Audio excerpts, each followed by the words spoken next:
প্রত্যেককে স্বাগত জানাচ্ছি। আজকে শুক্রবার ২৬ সেপ্টেম্বর ২০২৫ সাল। আজকেই নিম্নচাপটা গভীর নিম্নচাপের আকার নিতে পারে এবং এই নিম্নচাপ আস্তে আস্তে উপকূলবর্তী জায়গায় আঘাত আনবে অন্ধ্রপ্রদেশ এবং উড়িষ্যাতে। তবে পশ্চিমবঙ্গের দিকে আসার সেরকম কোনো সম্ভাবনা নেই। তবে পশ্চিমবঙ্গে দক্ষিণবঙ্গে আজ থেকে আবার ঝড় বৃষ্টির দুর্যোগ হবে এবং আজকেও আগামীকাল এই দুর্যোগটা বেশি হতে পারে। তবে ২৮ তারিখ থেকে আবার পরিবর্তন আসতে পারে, ২৯ তারিখ থেকে আরও পরিবর্তন। পুজোয় বৃষ্টির সম্ভাবনা কতটা, বর্ষা বিদায়ের কী খবর রয়েছে, এই সমস্ত ইনফরমেশন আপনাদের সঙ্গে শেয়ার করার চেষ্টা করব। শেষ পর্যন্ত সঙ্গে থাকুন। অবশ্যই এই ইনফরমেশন বা আপডেট আপনাদের ভালো লাগবে, কাজে লাগবে। লাইক করবেন, আমাদের চ্যানেলটিকে সাবস্ক্রাইব করে রাখবেন। আপনি কোন জেলা থেকে দেখছেন, আপনার জেলার আবহাওয়া পরিস্থিতি কেমন রয়েছে আমাদের সঙ্গে শেয়ার করতে ভুলবেন না। প্রথমে আমাদের জানতে হবে নিম্নচাপের অবস্থান কোথায় রয়েছে এবং নিম্নচাপ কোন দিকে যাবে বাংলায়। তারপর জানতে হবে এর প্রভাবটা কতটা আসতে পারে। মায়ানমার থেকে সিস্টেমটা প্রধানত বঙ্গোপসাগরে এসে পড়েছে এবং যেটা গতকালের আপডেট ছিল সেটা উত্তর পূর্ব এবং সংলগ্ন পূর্ব মধ্য বঙ্গোপসাগরের দিকে ছিল একটি ঘূর্ণাবর্ত আকারে। অবশেষে সেটা নিম্নচাপের আকারে পরিণত হয়েছে এবং নিম্নচাপের আকারে পরিণত হওয়ার পর পশ্চিম দিক দিয়ে এগোচ্ছে এবং যা আপডেট আমরা পাচ্ছি তাতে আজকে এই মুহূর্তে ঠিক এই জায়গাতে অবস্থান করছে এবং এখানে একটি শক্তিশালী নিম্নচাপ আকারে আত্মপ্রকাশ করতে পারে, অর্থাৎ ডিপ্রেশন। এই ডিপ্রেশন আকারে আসার পর সিস্টেমটা আরও কিন্তু পশ্চিম দিকে এগোবে বলা হয়েছে এবং সংলগ্ন হালকা উত্তর দিক ঘেঁষে এগোবে, যার ফলে আগামীকাল ২৭ তারিখের দিকে সেটা উপকূল অতিক্রম করতে পারে। উপকূল অতিক্রম করবে দক্ষিণ ওড়িশা এবং উত্তর অন্ধ্রপ্রদেশ সংলগ্ন জায়গার দিক দিয়ে এবং পরবর্তী ক্ষেত্রে যে আপডেট রয়েছে সেটা পশ্চিম দিকে এগোনোর সম্ভাবনা রয়েছে। ঠিক এইভাবে সিস্টেমটা এগিয়ে যাবে এবং এগিয়ে পরবর্তী ক্ষেত্রে কঙ্কন, গোয়া, মধ্য মহারাষ্ট্র, মারাঠওয়াড়া, সৌরাষ্ট্র, কচ্ছ এই সমস্ত অতিক্রম করে সিস্টেমটা আবার কিন্তু আরব সাগরে পড়তে পারে। এবার আরব সাগরে পড়ার পর তার আবার শক্তি বৃদ্ধি হবে না ক্ষয় হবে সেটা আমরা যাচ্ছি না এখনই। তবে সিস্টেমটা যে এইভাবে এই পথে এগোবে সেটা আপনাদের দেখিয়ে দিলাম। আর এই মুহূর্তে আমরা যখন এই ভিডিও করছি তখন ঠিক এই পজিশনে রয়েছে, অর্থাৎ এই জায়গাতে আজকে সকালের দিকে রয়েছে এবং একটি গভীর নিম্নচাপের আকারে পরিণত হয়ে গেছে আমরা দেখতে পাচ্ছি।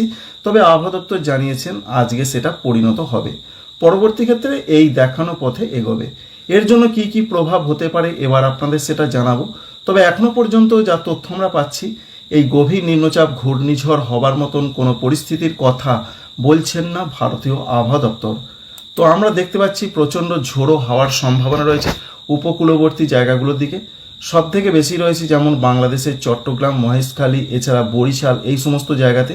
এখানে হাওয়ার গতিবেগটা প্রচণ্ড থাকতে পারে। ঘন্টায় যার পরিমাপ রয়েছে প্রচণ্ডভাবে ৫০ কিলোমিটারের কাছাকাছি। এটা কিন্তু আমরা বায়ুমোডই দেখছি, ঝাপটা মোডে নয়। সুতরাং প্রচণ্ড একটা হাওয়ার গতি থাকবে এবং সকালের পর সিস্টেমটা যত পশ্চিম দিকে এগোবে দেখুন আস্তে আস্তে হাওয়ার গতিবেগটা পশ্চিমবঙ্গের দিকে আসতে পারে, যার ফলে পশ্চিমবঙ্গের দিকে হাওয়ার গতিবেগ বাড়বে বিশেষ করে বিকাল থেকে রাতের মধ্যে।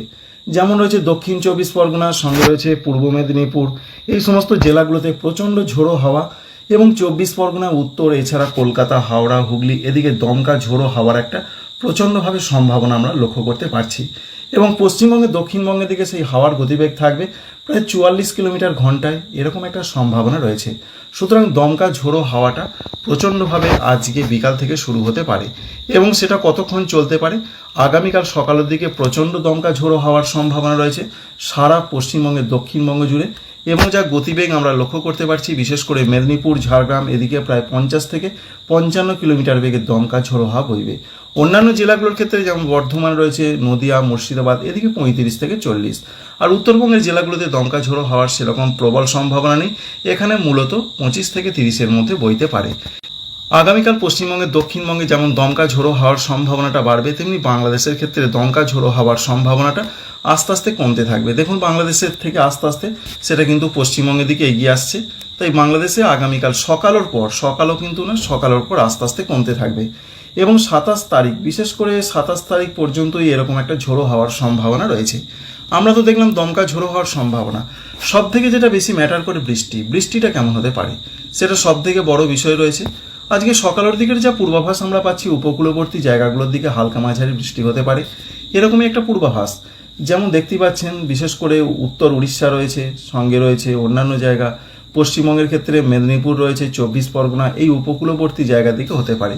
হলদিয়া, কন্টাই, এছাড়া রয়েছে মন্দারমণি, দীঘা, সঙ্গে রয়েছে ফ্রেজারগঞ্জ, হলদিবাড়ি এই সমস্ত জায়গাতে বাংলাদেশের ক্ষেত্রে কলাপাড়া, শ্যামনগর একেবারে উপকূলবর্তী জায়গায় বৃষ্টিটা হচ্ছে।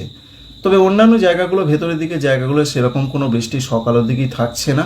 বিশেষ করে পশ্চিমবঙ্গে, দক্ষিণবঙ্গে, ঝাড়খণ্ডে, পশ্চিমবঙ্গের উত্তরবঙ্গে, উত্তর বাংলাদেশ, ত্রিপুরা, মণিপুর, মিজোরাম, নাগাল্যান্ড সকালের দিকে সেরকম কোনো সমস্যা নেই।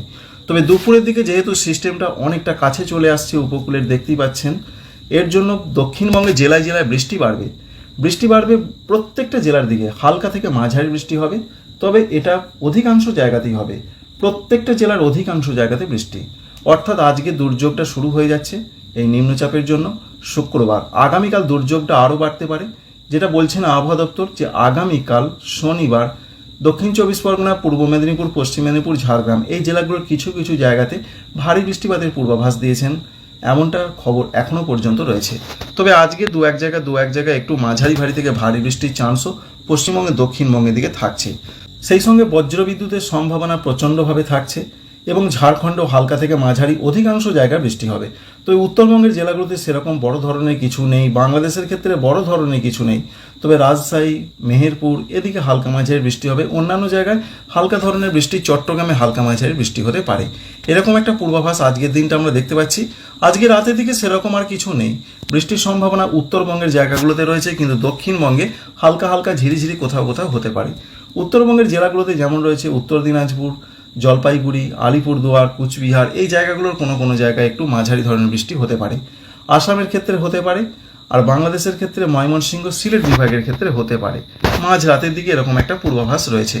আগামীকাল সকালের দিকে আবার উপকূলবর্তী জায়গাগুলোর দিকে বৃষ্টি, এবং আগামীকাল সকালের দিকে নিম্নচাপ দেখুন একেবারে উপকূলের কাছে চলে আসছে। অর্থাৎ উপকূল অতিক্রম করার সম্ভাবনা আরও প্রকট হয়ে যাচ্ছে। দেখতে পাচ্ছেন এই নিম্নচাপ এইভাবে কিন্তু যাবে, যেটা আপনাদের প্রথমেই বললাম।